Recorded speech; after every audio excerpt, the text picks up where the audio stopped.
Anybody who ever told me about anything personally, knowing God or anything supernatural, other than historically what I knew from stories from the Bible.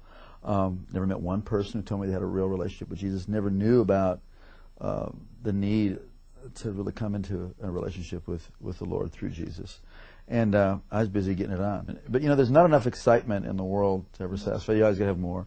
And I like stuff that was edgy, you know, skiing, and I always liked aviation stuff. And so I started taking flying lessons. And I thought it'd be more fun jumping out of airplanes. So I became a sport parachutist. And that really got me. I mean, I became obsessed with skydiving. It really consumed my life. My existence revolved around that 30 to 60 seconds in free fall and that 5-minute parachute ride. Then I had to do it again. It's like like a drug, you know. It's it's almost good. like an addiction. Oh, totally. And then all of a sudden, one night, all that was going to change. Shortly after takeoff, I don't really recall much because I was kind of dozing off, sitting next to the pilot, or actually sitting on the floor next to the pilot where we moved the seats in this new aircraft. And I was awakened by a sound unfamiliar to me. It was the sound of the motor going completely silent. And the pilot turned to me and he slapped me. He says, "That's it, we're going down." So we just pitched forward and we plummeted straight down at over 100 miles an hour.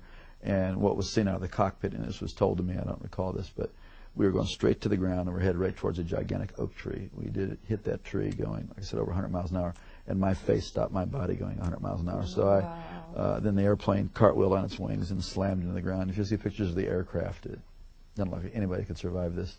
So there was obviously injury and confusion, and the two students got pushed out the doorway and by one of my friends who was a very experienced jumper. And the fourth man out saw me moving, and the pilot assumed we were leaving too. And just as he was going out, the plane went up in flames. And as he was running away, he heard screaming and realized I was trapped inside along with the pilot.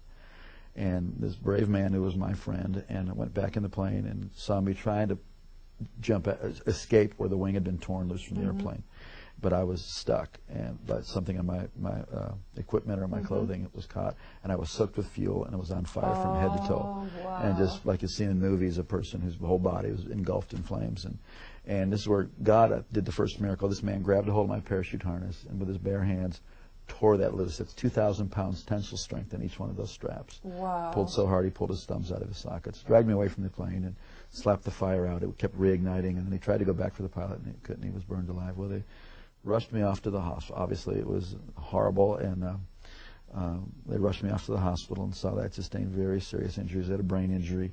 I had burns over a large portion of my body. I had to find out my eye was blind, my right eye was blind, and, you know, tremendous cuts and, you know, this shock of, you know, that crash. They told my family I was going to die. They told my sister to come that day because I wasn't going to be there in the afternoon. I had an experience I had never heard about, never heard anything like this.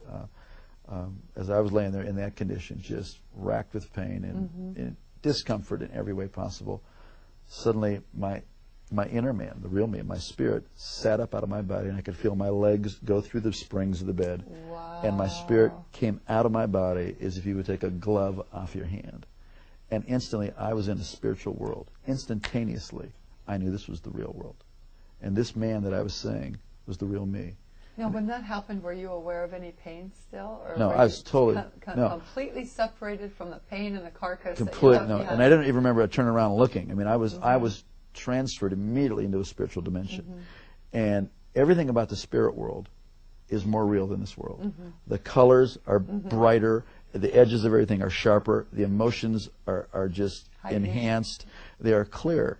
And instantaneously, the thing that really struck me the most was there was a complete absence of the awareness of time. Everything in this world is relative to time. You know, you got up this morning, you'll go to bed at night. Something is old, something is new, it will get old. Something is born, it will die. Everything in this plane, in the physical plane, in the natural plane, is relative to time.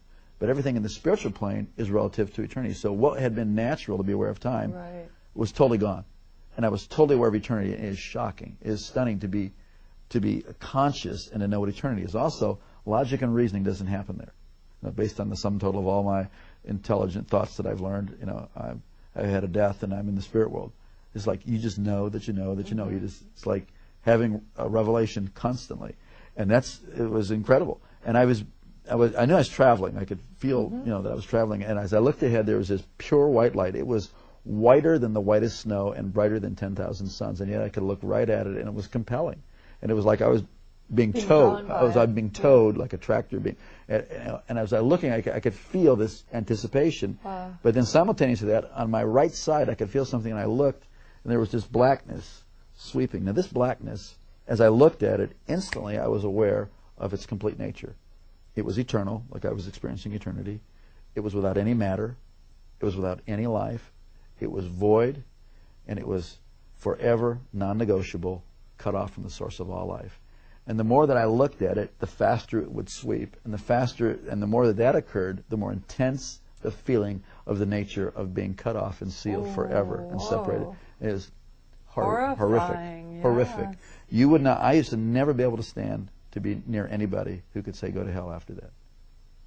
Because you wouldn't want the worst person. No. You wouldn't want Adolf Hitler, Bin Laden, Saddam. You wouldn't want any human being to ever go in there. It was so horrible. And as that was sweeping, it got down to, it was eclipsing this light. So there was just it was like you're in a room and you close the door, a dark room, and there's a little space between the door and the door jamb. It wasn't a doorway. This was a real place that I was seeing and that I was feeling. And as it was closing, it was eclipsing. And now I'm standing on the very edge, the precipice of eternal separation. And I scream out of my spirit, I'm sorry, I want to live. Give me another chance. And just before that was to close, I was standing in the presence of Almighty God. Whoa. And instantly I knew I would never die for eternity. And that's mercy. It's unbelievable. Wow. And instantly I knew that this being who was off on this side of me, who I didn't see, but I was standing in this river of golden radiation. It looked like a moving river of golden light. And this river went that way, it went that way, it was underneath me, it was going right through me. And this river was alive. I don't know how to describe it, except that it's called the River of Life. This river was alive, and it's going right through me, and I'm more alive than anybody can imagine. I mean, this is the height of the experience of life, filled up with life, and somehow I knew this being was going to take care of me for eternity. I didn't see the New Jerusalem, I didn't see any angels in heaven, I didn't see any people who had gone before me. This was the max. So I was so filled with just the love and all of God's majesty, all of His authority, all of His love, everything was just flowing through me. I was like vibrating like a tuning fork, the very essence of God's nature. But when God spoke to me, and not in a language like you and I are talking now, but the knowledge of His purpose, the word of His purpose, came in through that same light. And I was taken back to the same way I was like being reeled in like a kite, and I went down through space and time, this dimension. As my spirit settled into my body, and I could start to hear out of these ears and see out of this eye, I came to in the room, materialized, kind of like they beam up on Star Trek. Right. And I heard myself speaking in this beautiful language that I had never heard anybody talk about before. The heavenly language. You know, it was a beautiful language. And when my brain turned on, I thought, what in the heck is this other language? And I was no longer, the person who was dying and dead was no longer, and I was born again and filled with the Holy Ghost. I never heard about that. You know, for years I wondered, what was that blackness and why did it sweep down to where it was just a sliver, like about a half-inch of white light? And years later, God revealed it to me. It was really a historical record of my life. That for all the years that I had lived, I was in darkness. And God gave me a space to cry out to Him. And in that space, it changed my future, my destiny, my whole purpose. God loved me the whole time. God was with me.